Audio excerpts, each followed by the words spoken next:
La team, le président Laurent Gbagbo a dénoncé. Il a tellement dénoncé, mais aujourd'hui, grâce à Dieu, nous avons même chez les Blancs des Blancs qui dénoncent.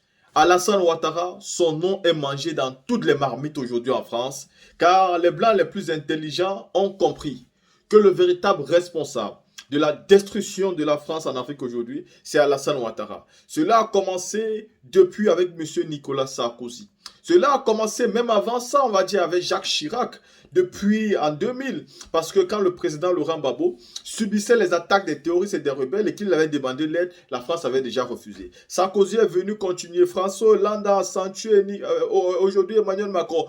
Tous ne sont que là en train de faire une continuité d'un désordre. Mais M. Alassane Ouattara, lui, depuis 2010, il a pris le relais en Afrique et c'est lui qui est en train d'enfoncer la France au plus profond de son trou. C'est-à-dire, c'est grâce à lui qu'on va voir disparaître la France-Afrique, Alassane Ouattara. Et les Blancs les plus intelligents ont compris cela. Voilà pourquoi ils sont en train de parler fort sur les plateaux de télé. La team, écoutons-les ici et commentons après.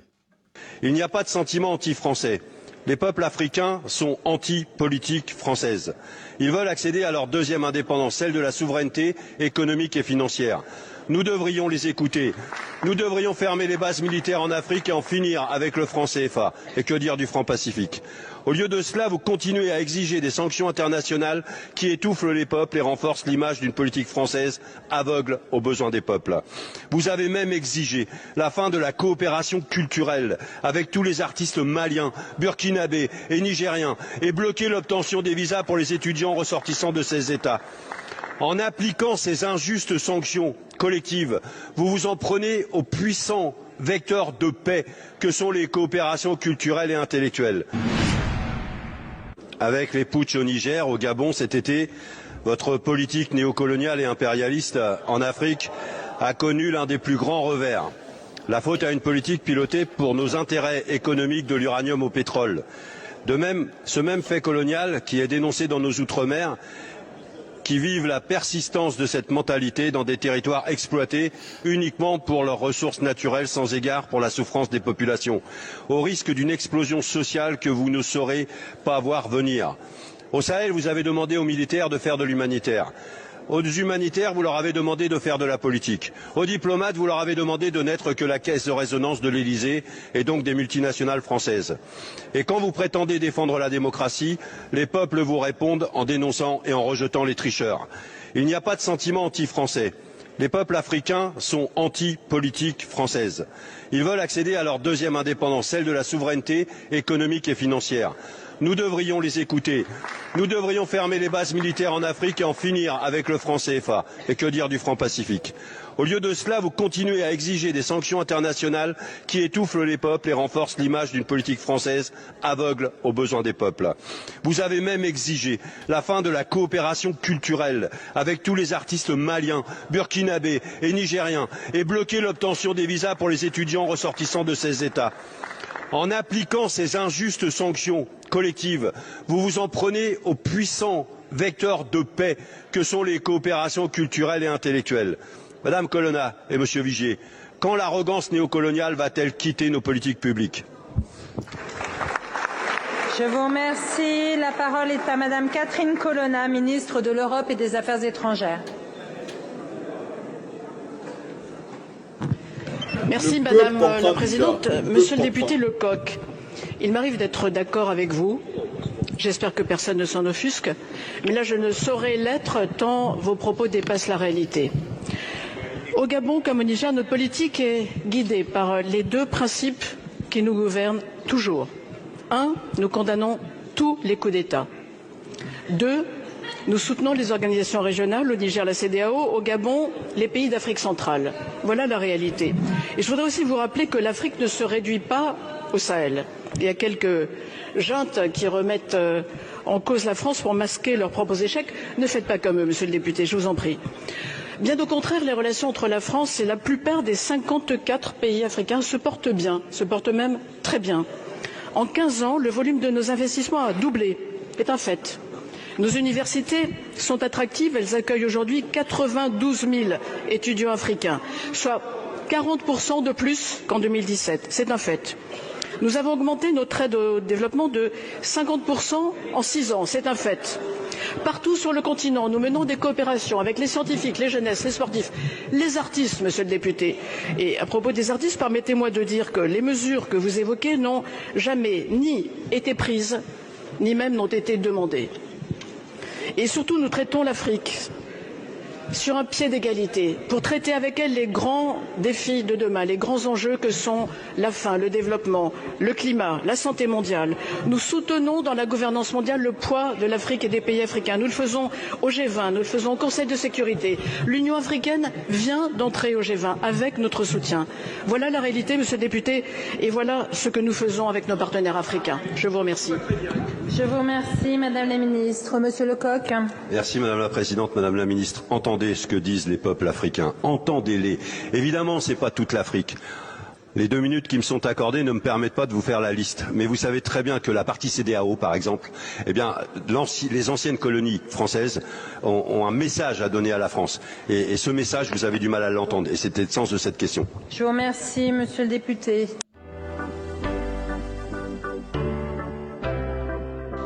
Et il y a un monsieur qui, en 1972, édite un petit livre qui s'appelle « Réflexions sur la conférence de Brazzaville » et qui finit par faire comprendre à tout le monde, puisqu'il publie le discours de René Pleven, qui préside la conférence, le discours du général de Gaulle et les directives du général de Gaulle pour la conférence, et qui démontre que cette conférence, en fait, c'est la volonté de la France d'utiliser son empire colonial comme un moyen de recréer la puissance française qui a été détruite entre 40 et 45. Et par exemple, de façon très symptomatique, dans le cadre de l'éducation nationale, la conférence de Brazzaville focalise en disant « il est interdit aux Africains d'apprendre leur langue locale. Ils doivent tous parler français. » On est au début des années 2000, en 2000 précisément, à la surprise générale, Laurent Gbagbo gagne les élections en Côte d'Ivoire.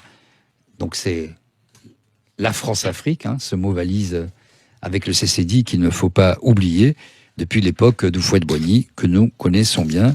Donc c'est une victoire historique et démocratique qui ne va pas être acceptée par l'ex-puissance coloniale.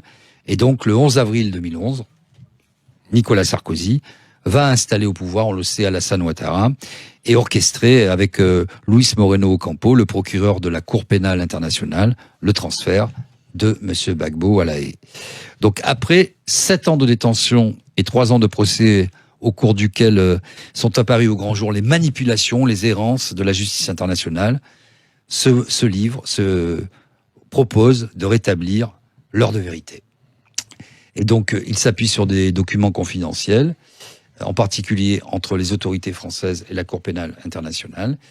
Et donc, vous-même, vous retracez la véritable histoire de ce combat pour la souveraineté de la Côte d'Ivoire. Je commence par vous. Est-ce que, Bernard Oudin, vous êtes complètement dans le droit des peuples à disposer d'eux-mêmes, de leur souveraineté? Et est-ce que vous pensez que la France-Afrique, en dépit de tout ce qui a été dit, des différentes annonces de nos hommes politiques, perdure, a de l'avenir, ou est-ce que c'est quand même un petit peu battu en brèche? Est-ce qu'on est dans la fin d'un processus, ou est-ce que ce processus est toujours très vivant et très, très vivace? Merci. Ce processus est vivant et vivace, c'est évident. Moi-même, je suis un citoyen français et un citoyen ivoirien, j'ai les 2 nationalités. J'ai grandi en Côte d'Ivoire de ma prime jeunesse jusqu'à le milieu de mes années d'étudiant.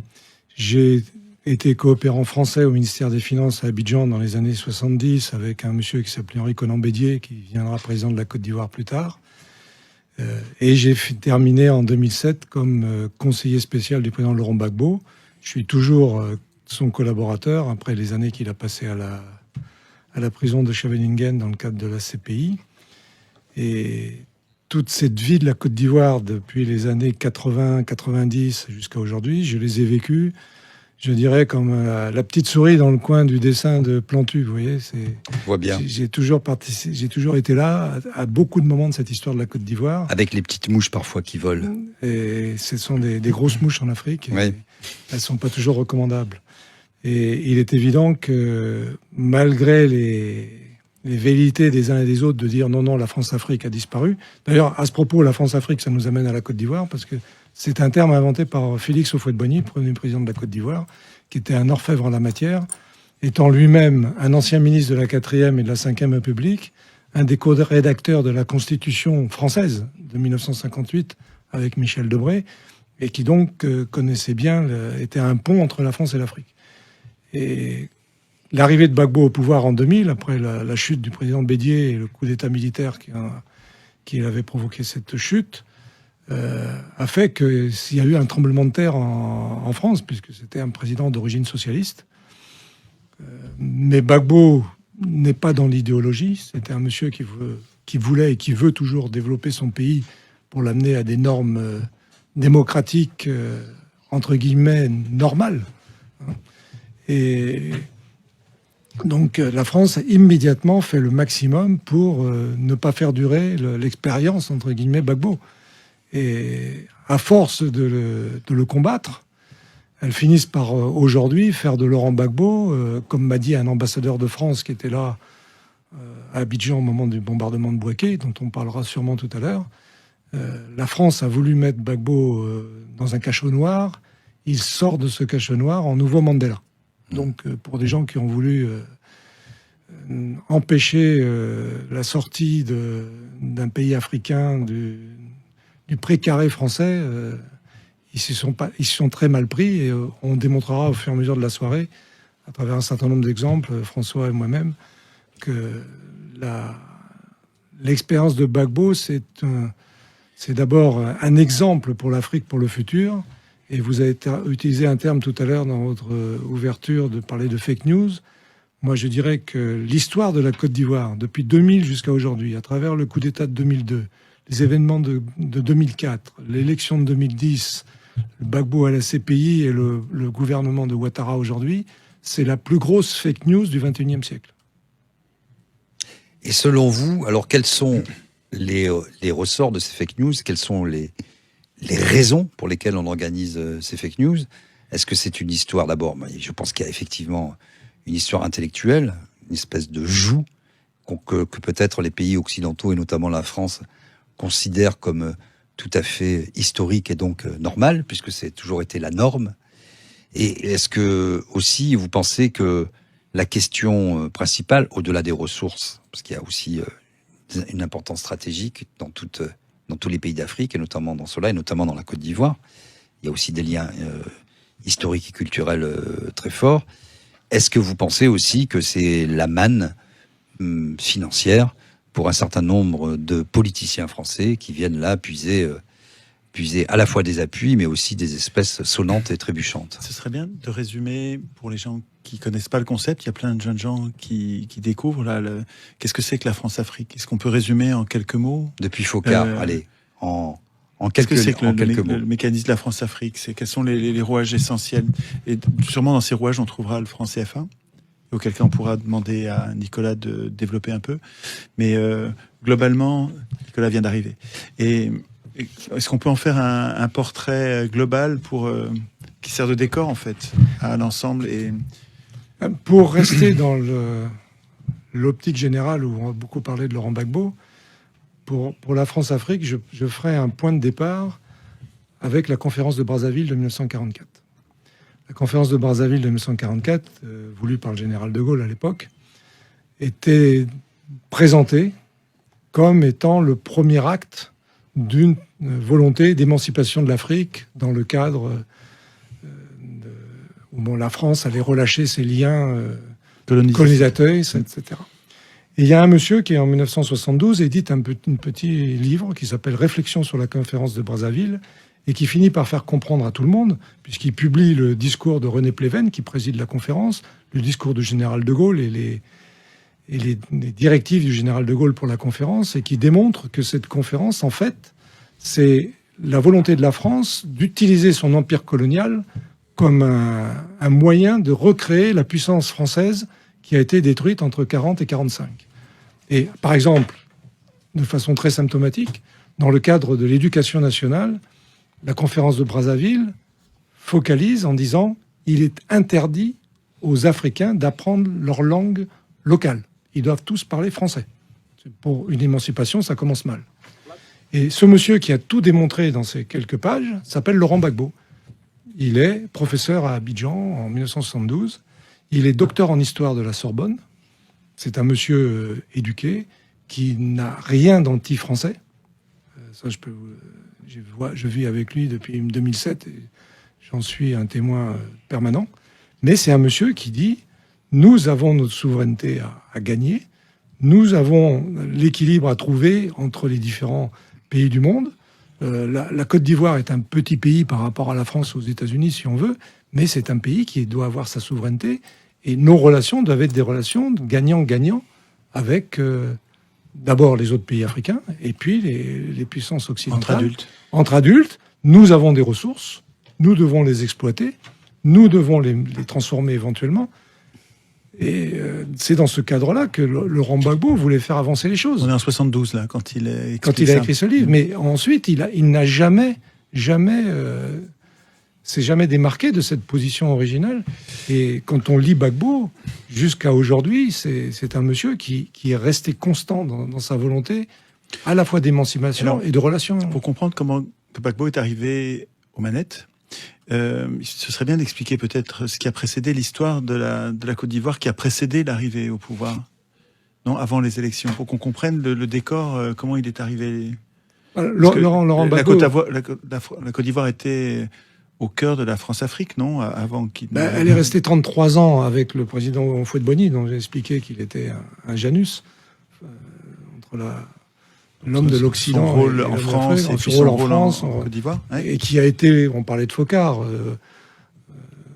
Houphouët-Boigny était le relais de Focard en Afrique. Il a été en particulier pour une affaire très douloureuse pour les Africains, la sécession du Biafra, qui a été organisée par la France pour d'abord embêter les Anglais, parce que De Gaulle avait un problème avec un différend historique avec les Anglais, et embêter et récupérer une grande partie du pétrole, puisque le Biafra est l'éponge pétrolière du Nigeria.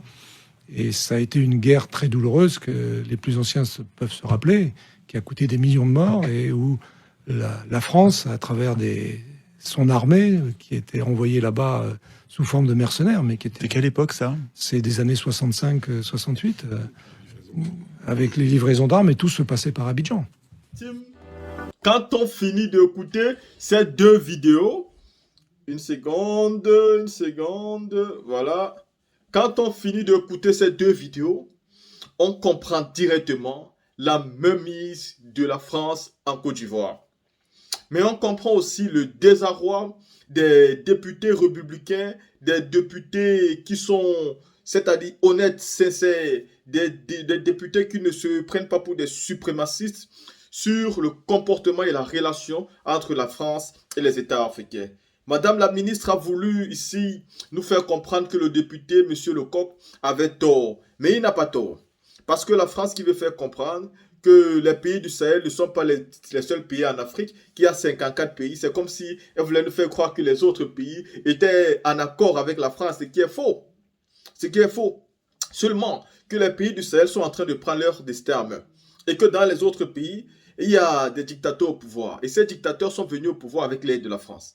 C'est ce qu'il faut préciser. C'est-à-dire tous les autres pays où la France continue toujours à avoir de bons rapports, ce ne sont en réalité pas de bons rapports avec des pays, ce sont de bons rapports avec des individus. Des individus qui sont aujourd'hui en train de gouverner des États car ils ont été aidés par la France pour arriver là. Et donc, on ne peut pas considérer que ce sont véritablement de bons rapports. Sinon, regardez, à chaque fois où il y a des coups d'État et où il y a de nouveaux politiques, pourquoi il n'y a plus de bons rapports avec la France? Et bien, tout simplement, parce que la France, ayant perdu ses intérêts avec des nouveaux dirigeants qui arrivaient, décidait donc de manière immédiate de rompre aussi les liens et de commencer à attaquer de manière directe les nouveaux dirigeants qui arrivaient. Car ces nouveaux dirigeants venaient avec de nouvelles perspectives, de nouvelles propositions et une nouvelle vision de direction de leur pays. Et donc, demandant directement à la France de se retirer ou alors d'essayer de gérer de manière équitable. La France n'aime pas ça. Elle aime avoir la main mise. Du coup, elle aime choisir des dirigeants qu'elle pose en guise de les téléguider un peu comme des marionnettes parce qu'elle a leurs secrets. Et si jamais vous essayez de ne pas faire ce que la France vous demande ou alors de ne pas respecter les accords que vous avez signés avec la France, boum, elle mettra vos secrets dehors. Et si elle met vos secrets dehors, vous serez clairement entre le marteau et l'enclume et vous aurez juste envie de disparaître. Quand ce n'est pas un problème de secret, elle utilise les djihadistes pour vous déstabiliser, pour vous nuire et aussi pour vous empêcher de gouverner dans la paix. Ceci a été connu aujourd'hui. Donc tous les nouveaux dirigeants essayent de s'éloigner de la France et ceux qui n'arrivent pas à le faire, c'est tout simplement parce qu'ils n'ont pas les capacités, ils n'ont pas les moyens, parce que la France reste et demeure ceux-là même qui ont mis la majorité des présidents africains au pouvoir. Je parle surtout de l'Afrique francophone. L'Afrique francophone, c'est 14 pays.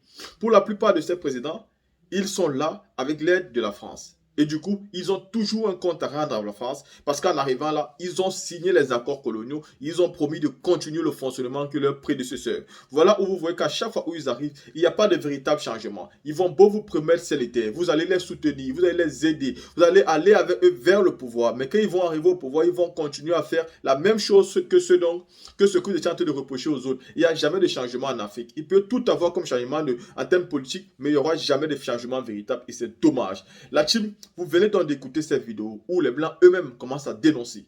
À vous de me dire ce que vous pensez en commentaire.